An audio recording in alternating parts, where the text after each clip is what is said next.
you put yourself out there in the online space, you are subjecting yourself to a lot of legal liability. And one of the things is privacy I was law. dreaming of bigger things and wanna leave my old life Hi behind. everyone, Elle Ballard is here today with you on our Empowered Global Women in Business podcast. And I have my special guest with us today, Amira Irfan. Amira, welcome. Thank you so much for having me, Elle. So excited to be here. Amira Irfan, she's a business lawyer, she's a blogger, she's the coach behind a self-guru company where she is helping over 100,000 entrepreneurs legally protect their businesses. She is the author of 23 Legal Mistakes to Avoid as an Entrepreneur, and her work has been featured in over 200 media outlets such as Ticker News, Yahoo Finance, International Business Times, Business Digest magazine, Assorti Magazine, Thrive Global, US Times Now, and many more. Welcome, Amira. Welcome. What made you choose this industry for your work? Why did you pick this as a profession? Yeah, no, great question. So honestly, it all started with a lawsuit that my dad faced as a business owner. Back when Hmm. when I was studying, I was actually going to become a doctor. And then out of the blue, unfortunately, my dad got sued for $90,000 by a freelancer that he was working with in his business for a legal mistake of not using a contract with this person. And as you guys can imagine, like lawsuits are very long lasting, they're very expensive, they are very devastating to say the least. And I always say this that when you get sued, it's not just you who suffers, it's you as your whole family gets to go through that devastation. And that's exactly what happened. So this entire nightmare lasted over a year. And my dad needed a lot of help. Like I was like this middle person between him and his lawyers. So I was the one handling all the legalities for him, all the paperwork, the discovery process, everything. I was helping him and working with his lawyers. And throughout that process, the only blessing in disguise that I feel that came out of this process was me finding my calling. And that was when I decided that, you know what, there's so many business owners like my dad who make legal mistakes, not because they want to, but because they don't have access to either the right knowledge or the right documents or even the right lawyer. And so I wanted to become that bridge and I wanted to make sure that I become a business lawyer so that I could help other people from suffering the fate that we did as a family. And then, so fast forward, after working for over a decade as a lawyer in the traditional sense, I realized, Elle, that my impact was very limited. Of course, I loved working with business owners, it's my passion. But at the same time, I wanted to take this expertise globally and to the online space. So that way I could reach more people, help more people, right? Because our world is constantly evolving with technology and everything. So we got to adapt and evolve as well. And so that's when A Self Guru was born. I decided to do this while working full time as a lawyer during the day, my traditional job. And then at nights and weekends, I would create my blogging and my online business, A Self Guru, where I was now helping entrepreneurs like globally, right? Internationally as well. We have a lot of customers. And I was able to do that by creating legal templates and services that people have access to and also make it super affordable. So that's just kind of how this whole journey started. And it's just been amazing to be able to help this many entrepreneurs, thousands and thousands of them globally. And I just never thought that kind of impact was possible, but it was definitely has been a very rewarding experience for me. Your personal story, thank you for sharing that story with your dad. And I can only imagine, yeah, as a whole family being involved in everything. And that's now I understand that's, how that shaped your choice in your career. And congratulations on all the successes and people that you've been helping. How long have you been building Self Guru? Yeah, so the business started 6 years ago. And 6 years initially, ago.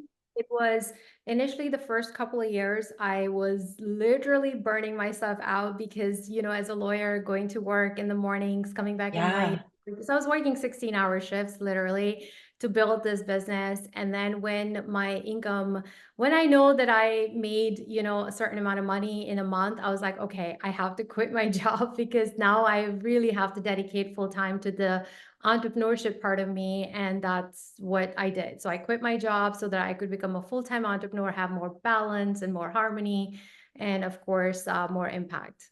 Yes, beautiful. And I'm glad you did. Now you're helping so many women entrepreneurs. That's amazing. I love that. Congratulations. Thank you. Yeah, so I want to dive into your business, talking about your business more deeper and what you exactly do for entrepreneurs to protect legally, to protect their businesses, and is there any certain documentation? And so, and how important, I want to talk about how important these are, Yeah. how important it is to have this documentation in place. Where do we start, right? There's so many industries, many facets of one's business, right?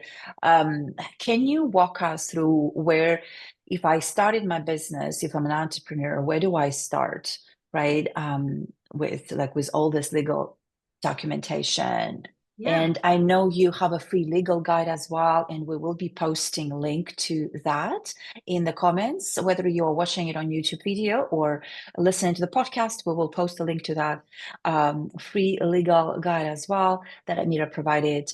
Absolutely. So when you start a business, and I work with entrepreneurs who are just starting, who absolutely have not even a website yet. And then I also work with entrepreneurs who are seasoned, right? Who've actually built a business, but now they're really worried about the success of losing that money, so they want to have legal protections in place. And I will speak to both of those really quickly. So there's three things that you absolutely want to keep in mind. The first one is, the mistake that you want to avoid is my dad's one, right? Not using a contract. So in my dad's case, if he had used a freelance contract or an independent contractor agreement with this person that he hired, he could have avoided easily that $90,000 lawsuit. Or even if this person ended up raising a legal issue, we could have gone back to the contract and resolved it a little more amicably and a lot less expensively than the way things turned out.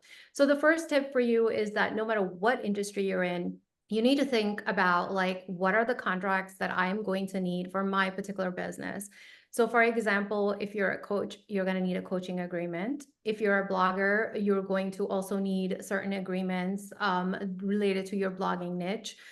Maybe you are accepting guest posts, so you need like a guest blogger agreement, things like that. If you're a freelancer offering your own services to your clients, obviously you need a freelance contract. So that's a conversation that you need to have, or visit my site, which has hundreds of free blog posts for you with all kinds of knowledge to break these things down. Even my YouTube channel, that I have all these videos to break it down for you.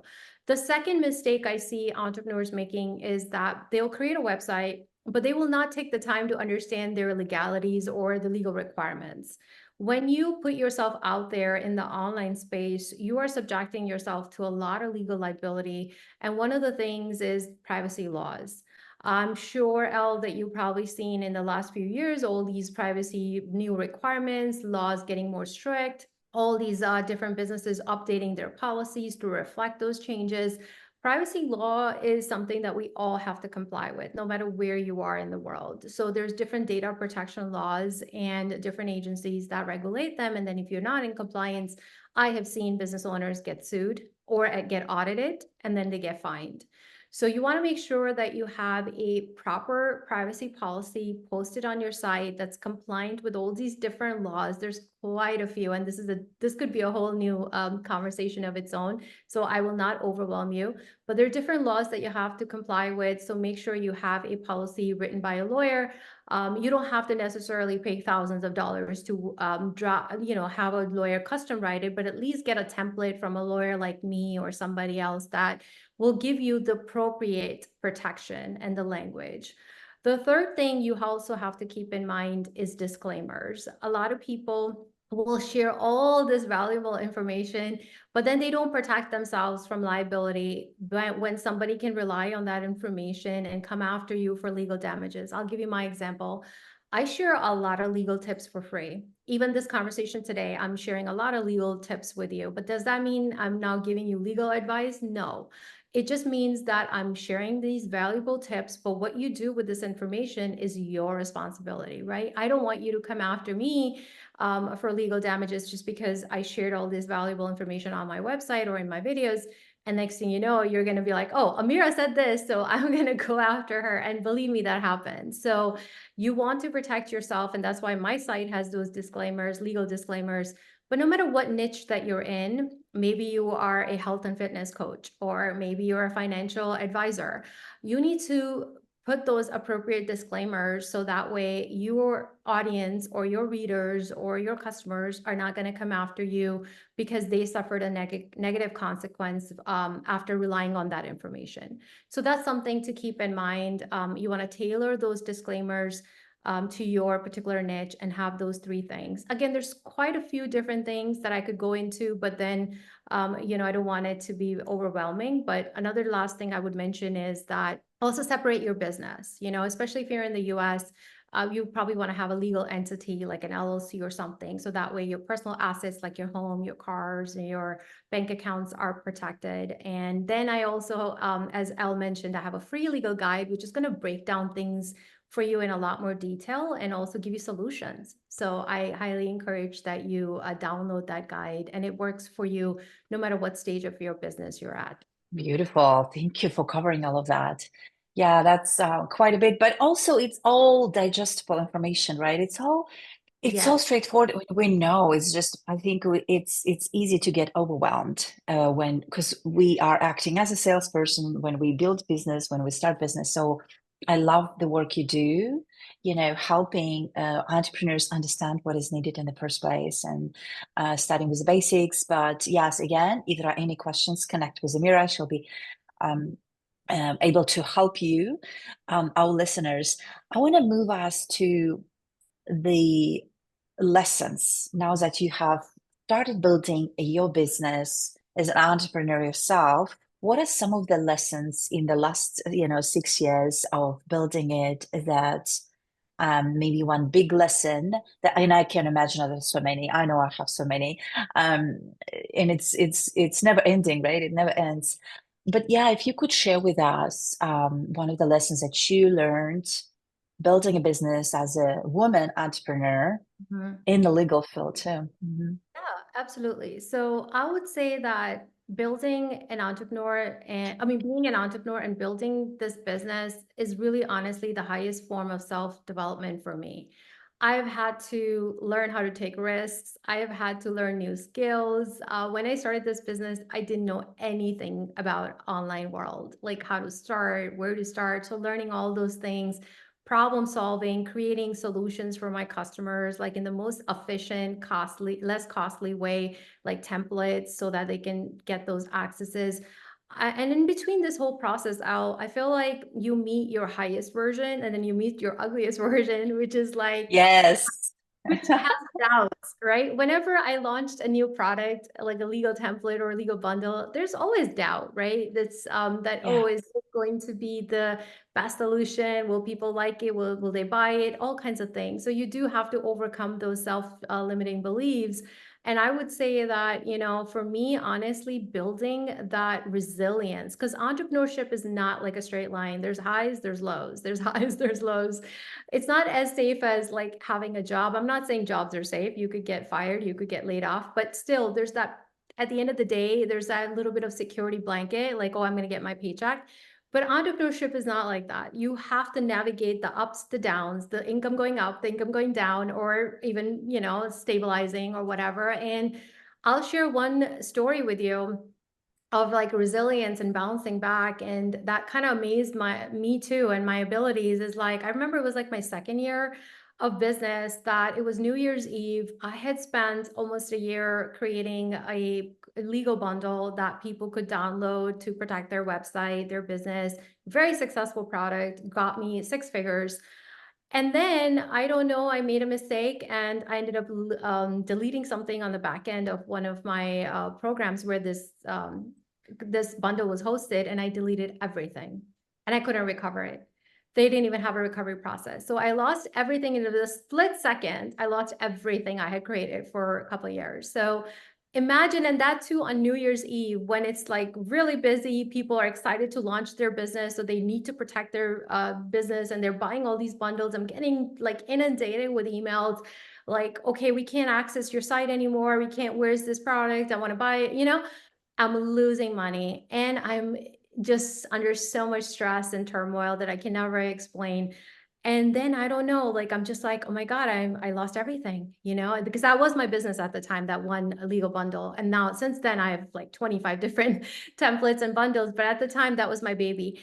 And I just like was like, what is this? You know, what's going on? I can't believe it. And so anyway, I did not give up. Instead of like sitting there in self-pity, I said, you know what? I'm going to recreate this. And this second version will be even better than the first one. I'm the one who created the There first you one. go. I gotta have faith Yes. in myself. And so I recreated the second version, ended up being even better than the first version. And that ended up becoming my best-selling product till this day. So sometimes these things will happen in business. They'll test you, they'll bring you down, but you got to bounce back up. I love that. I love that so much. Thank you for sharing that story. Yeah. So many instances like this. And the word resilience really talks to that. And I love how you put the actual story behind it. Yoram, thank you for sharing that and being transparent, because I think it happens to us so many times. And I love how you also said there is a high version of you, there is a low version of you. I love that. It's so true because we are all human beings. The fear creeps in, self-imposter creeps in, especially if we're starting something new, starting next program, whatever it is. And normally, because we are really outgrowing ourselves, you are in the perfect place. This is Empowered Global Women in Business, and you are so, with your background and so national, as a multinational woman. What does it mean for you to be a woman of the world?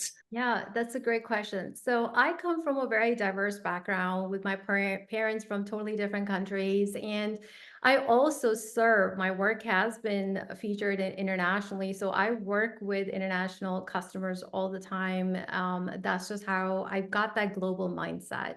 So I believe for me, it just gives me this special, unique ability to be able to connect with people from different backgrounds and build those strong relationships. And I have. That's why I've got like an affiliate program and I got thousands of affiliates, not just in the US, but in the UK, Canada, you know, Australia, all these different countries. And it's because of that connection. They relate to me, right? Or I relate to them. So I believe it's a really essential skill for all of us to have that open mind and to be able to have your work and your impact not just limited to your region, but also globally, because that's when like kind of miracles happen. That's when true connections are fostered, because then you're not living in your little bubble. You're really reaching out and evolving as a human being. Right.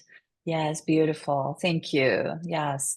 How can our listeners find you? The websites or social media channels? Yeah, so everywhere you just simply go to aselfguru. That's where my website is, aselfguru.com.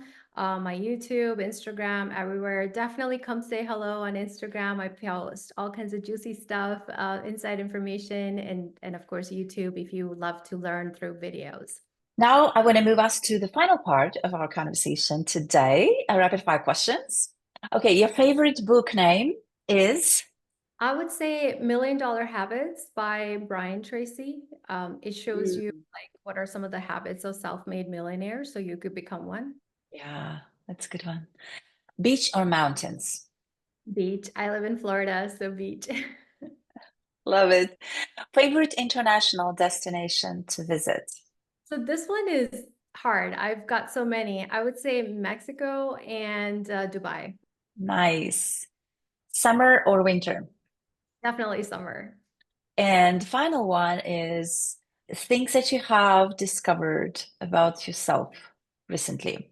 Yeah, so it took me a long time to create work-life balance so that I could enjoy running my business. And instead of like always feeling like I was, too much busy in the work. And this means like clearly defining my work-life boundaries and sticking with them, carving out time for self-care, family, friends, things like that. So I would say definitely like the work-life balance part. And honestly, and I hope you guys don't make this mistake, is I ended up being in the hospital to learn this, that your health is #1 priority. So sometimes if you don't learn the easy way, then life will teach you the hard way. And for me, that was the wake-up call to realize that my business is not everything.